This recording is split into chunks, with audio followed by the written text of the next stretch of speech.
നമസ്കാരം മക്കളെ, നമുക്ക് പഠിക്കാം.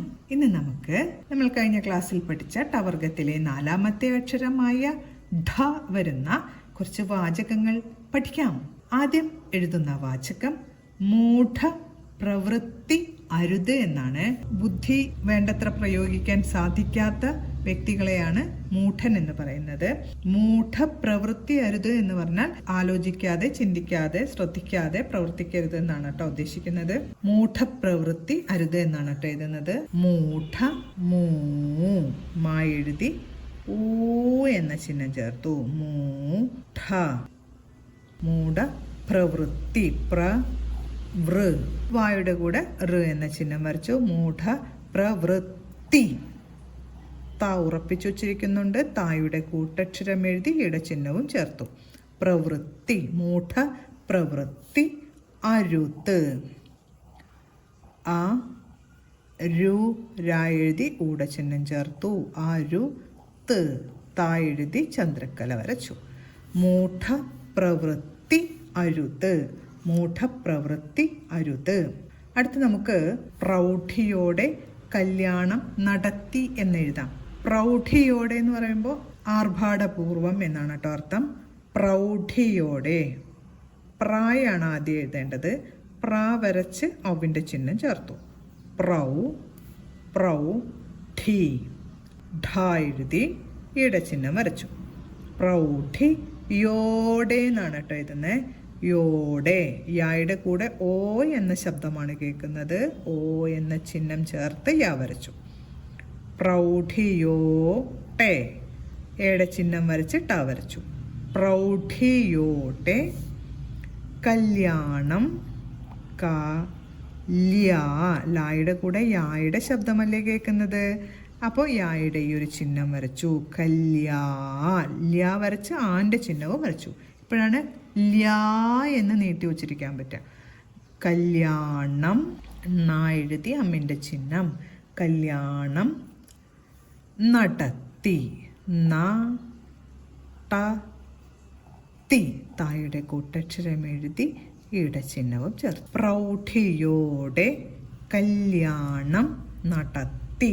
പ്രൗഢിയോടെ കല്യാണം നടത്തി. അടുത്ത നമുക്ക് ഠാലം എന്നാൽ പരിച എന്നെഴുതാം. ഠാലം ഠ എഴുതി ആയുടെ ചിഹ്നം ചേർത്തു. ഠാലം എന്ന വാക്കിന്റെ അർത്ഥം പരിച എന്നാണ്. വാളും പരിചയൊക്കെ ഉണ്ടല്ലോ, അതിലെ പരിച എന്ന വാക്കാണ് ഠാലം എന്നതുകൊണ്ട് അർത്ഥമാക്കുന്നത്. ഠാലം എന്നാൽ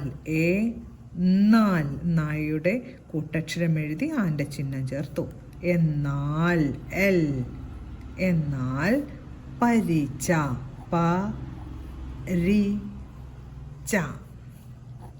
ഠാലം എന്നാൽ പരിച. ഠാലം എന്നാൽ പരിച. അടുത്ത നമുക്ക് ഢക്ക കൊട്ടാനറിയാം എന്നെഴുതാം. ഢക്ക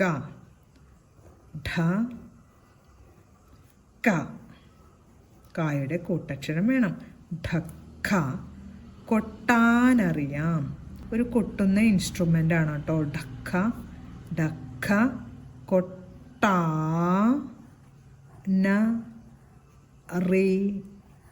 യാം യാ എഴുതി ആയുടെ ചിഹ്നം വരച്ച് 0 വെച്ചു.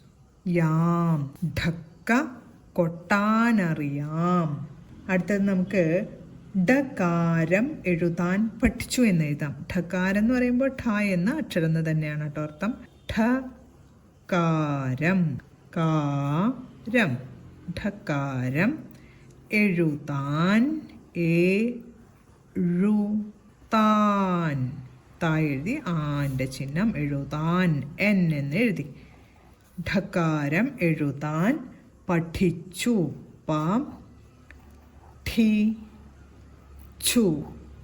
ചായുടെ കൂട്ടക്ഷരം എഴുതി ഊൻ്റെ ചിഹ്നവും ചേർത്തു.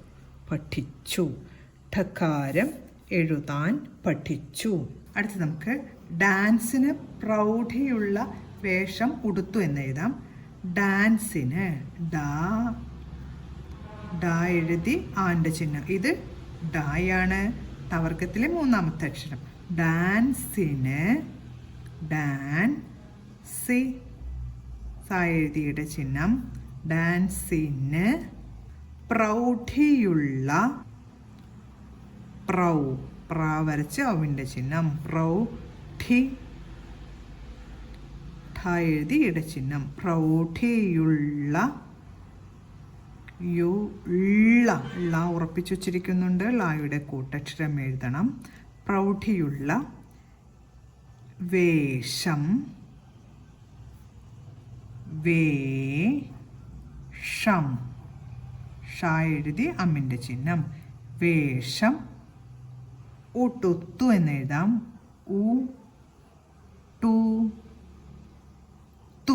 താ ഉറപ്പിച്ചു വച്ചിരിക്കുന്നുണ്ട്.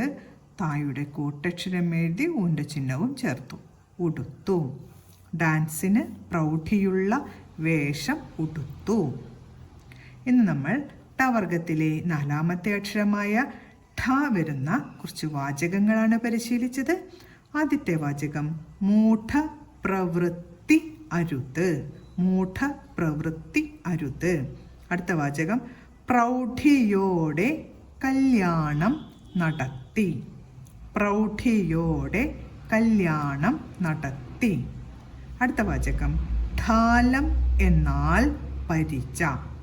ഠാലം എന്നാൽ പരിച. അടുത്ത വാചകം ഠക്ക കൊട്ടാനറിയാം. ഠക്ക കൊട്ടാനറിയാം. അടുത്ത വാചകം ഠക്കാരം എഴുതാൻ പഠിച്ചു.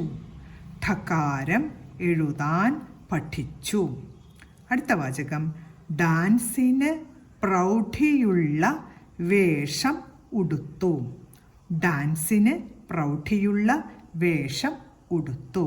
ഇന്ന് നമ്മൾ പഠിച്ച ഠ എന്ന വ്യഞ്ജനാക്ഷരം വരുന്ന എല്ലാ വാചകങ്ങളും പറഞ്ഞുകൊണ്ട് എഴുതി പഠിക്കാൻ ശ്രമിക്കണം. അടുത്ത ക്ലാസ്സിൽ കാണാം മക്കളെ. നമസ്കാരം.